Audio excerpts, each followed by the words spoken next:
भगवान भूत भावन भूतेश्वर भगवान शिव ओघड़ी दातार दयालु मेरा शंकर ने आज्ञा करी भगवान ब्रह्मदेव को कि ब्रह्मा जी मेरे स्वरूप का जो दर्शन कर रहे हो आधा पुरुष आधा नारी में बना हूं और मेरे स्वरूप का दर्शन कर कर आप एक कर्म करिए कि आप इस सृष्टि का निर्माण करो। और भगवान ब्रह्मा ने सृष्टि का निर्माण करने के लिए भगवान शंकर के अर्धनागेश्वर स्वरूप का दर्शन किया। घर में मकान में भगवान शंकर का अर्धनारीश्वर का चित्र नहीं होना चाहिए। कहां पर? जम के बोलो, घर के अंदर, घर के अंदर।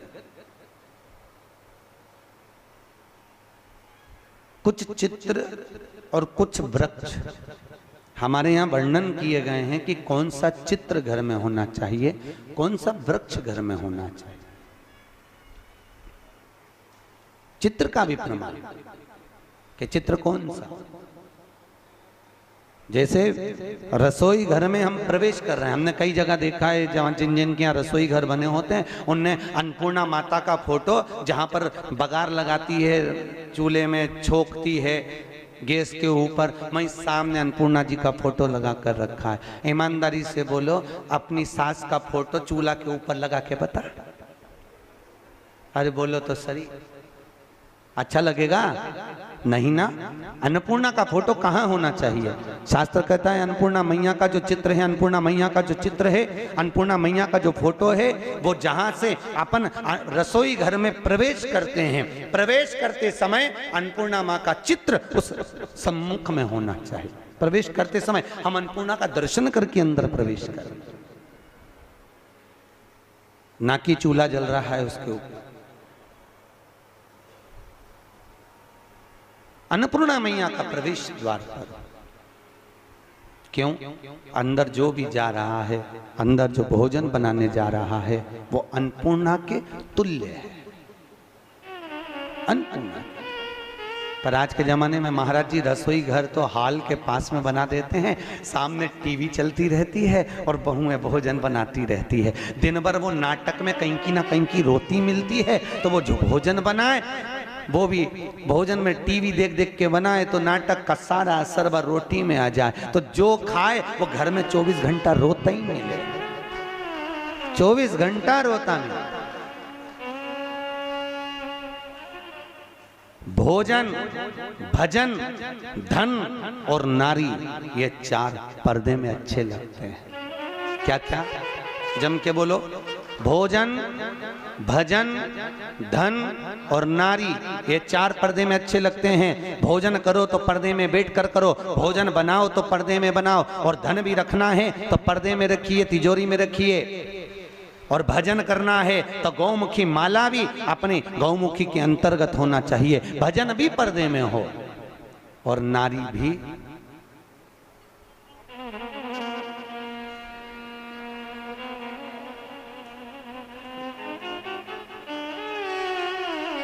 अब आज तीसरा दिन हो गया, बोलना नहीं पड़े जी जियो, हमारा क्या जाए, हम तो बोल देते हैं कि देखो ये सब चीजों का बड़ा प्रमाण है। जरा सा वो भोजन, जरा सा भोजन, वो दुर्योधन ने कहा शकुनी मामा से, मामा मेरे इतने भाई मर रहे हैं और 5 पांडव नहीं मर रहे, अगर इनको मारना चाहे तो भीष्म पितामह 2 क्षण में मार दे। आखिर ये भीष्म पितामह को क्रोध क्यों नहीं आ रहा, इनको गुस्सा क्यों नहीं आ रहा? तो कहा इनको गुस्सा ना आने का कारण केवल इतना है क्योंकि भीष्म पितामह जब भोजन करने जाते हैं तो भोजन जो भीष्म पितामह करते हैं वो पर्दे में करते हैं। अगर भीष्म पितामह के भोजन पर चंडाल की दृष्टि पड़ जाए तो भीष्म पितामह को क्रोध आ जाए। तो मामा ये बताओ कि उस भीष्म पितामह के भोजन पर चंडाल की दृष्टि पड़ना है तो भीष्म पितामह तो एकांत में भोजन करते हैं, पर्दे में भोजन करते हैं, फिर मैं चंडाल कैसे भेजूं? इतने में शकुनी मामा ने कहा भांजे तू चंडाल से कम है क्या, तेरी दृष्टि दे दे। तो तेरी दृष्टि दे। और जैसे दुर्योधन ने कहा मामा तुम मुझे चंडाल कह रहे हो, नहीं कह नहीं रहा, मैं तो प्रैक्टिकल करने की बात कर रहा हूँ, प्रैक्टिकल करके देख ले। और जैसे ही दुर्योधन ने भीष्म पितामह के भोजन पर अपनी दृष्टि दी और आज भीष्म पितामह ने संकल्प ले लिया कि कल का सूर्यास्त होते हुए अर्जुन नहीं देख पाएगा, मात्र भोजन करा और बुद्धि बिगड़ गई। ये भोजन का असर है।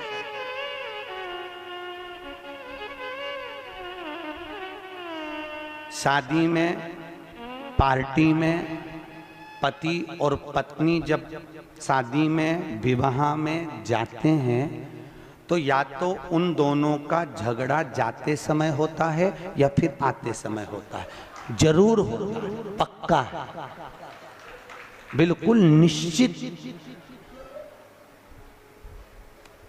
अगर अभी जाते समय अच्छे से जा रहे हैं दोनों स्माइल देते हुए, तो जब गाड़ी पे आएंगे तो वो आगे चलाता रहेगा और ये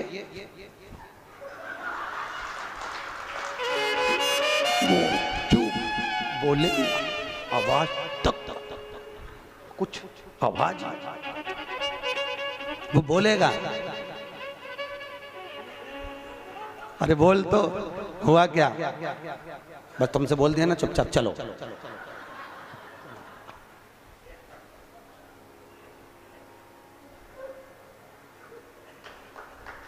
चलो चुपचाप। क्यों? अब कोई समझ तो पाया नहीं, कथा में समझ जाओ। भोजन का असर है। जैसा खाया अन्न वैसा हो गया मन। हमारे अग्रवाल जी द्वारा रोज कथा के बाद में प्रतिदिन शाम को भंडारा प्रसादी रखी जाती है। क्यों? क्योंकि जो भोजन बन रहा है उसमें यहाँ की कथा का पूरा प्रेशर पड़ रहा है और वो अन्न शुद्ध होता जाता है। तो जितना खाकर जाएंगे, घर जाकर भी रात में भी सपने में शंकर जी नजर आएंगे, सपने में भी भोलेनाथ दिखेगा। और शादी पार्टी में से भोजन कर कर आओगे, अब रहने दो, कथा पे चले, तो सपने में भी कुछ नहीं दिखना। भोजन का जैसा खाया अन्न वैसा हो गया मन। भोजन का बड़ा असर पड़ता। जैसा पिया पानी वैसी हो गई पानी, और जैसा पिया दूध वैसा बन गया बुद्ध। बुद्धि गाय से बनती है? दूध से। गौ माता का दूध पियोगे तो गाय जैसे निर्मल हो जाओगे, थैली का पियोगे तो थैली, डब्बा पियोगे तो डब्बा। तुम जैसा दुग्ध का पान कर रहे हो वैसी अपनी प्रवृत्ति बन रही है। भीष्म गीता के अंतर्गत भीष्म पितामह ने बाणों की सैया पर पड़े रहकर अर्जुन को ज्ञान उपदेश दिया। अर्जुन, 4 तरह का भोजन बेकार होता है। अर्जुन ने पूछा महाराज कौन कौन सा पितामह? पितामह ने कहा 4 तरह का भोजन बेकार है। पहला, अर्जुन, जिस भोजन की थाली को कोई लांग कर चले जाए वो नाली में पड़े हुए कीचड़ के बराबर है। दूसरे नंबर का भोजन, जिस भोजन की थाली में ठोकर लग गई वो कीचड़ के बराबर है। और तीसरे नंबर का भोजन, जिस भोजन की थाली में केश पड़ा हो, बाल पड़ा हो, वह दरिद्रता प्रदान करने वाला होता है। और चौथे नंबर का भोजन, अर्जुन सुन, पति और पत्नी अगर एक ही थाली में साथ बैठकर भोजन कर रहे हो तो वो मदिरा के बराबर होता है, मदिरा के तुल्य है। और अर्जुन, पति के जीवने के बाद अगर पत्नी उसी थाली में भोजन करती है तो वो चारों तीर्थों के मंदिर के प्रसाद से बड़ा महाप्रसाद बन जाता है। उस प्रसाद को वो ग्रहण करता। अब तुम्हें सास कितना समझाती है, बेटा साथ में बैठ के मत खाओ, पर तुम्हें बुरा लगता है। तुम्हें लगता है बताओ ये तो हमारा भला ही नहीं चाहती है, हमारा बुरा चाहती है। भैया वो क्यों कह रही है, उसको मालूम है कि ये भोजन श्रेष्ठ नहीं होगा। हाँ, अगर दोनों को साथ बैठ के खाना है तो 2 थाली लगाओ, एक साथ बैठो, एक साथ खाओ, मना नहीं है। पर भोजन की एक थाली में दोनों को भोजन नहीं करना चाहिए।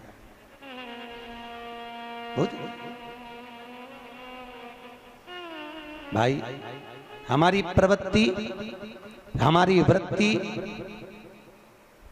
हमारा सुख, हमारा मन भजन, भोजन, धन और नारी पर्दे में श्रेष्ठ लगे।